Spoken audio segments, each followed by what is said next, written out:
यसलाई नि देऊ न, यसलाई नि फाल्यौ न एउटा। यस्तो लोभी छ त्यो, खानु दिँदैन नि।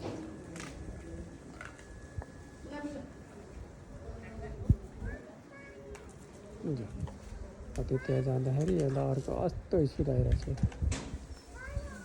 लोभी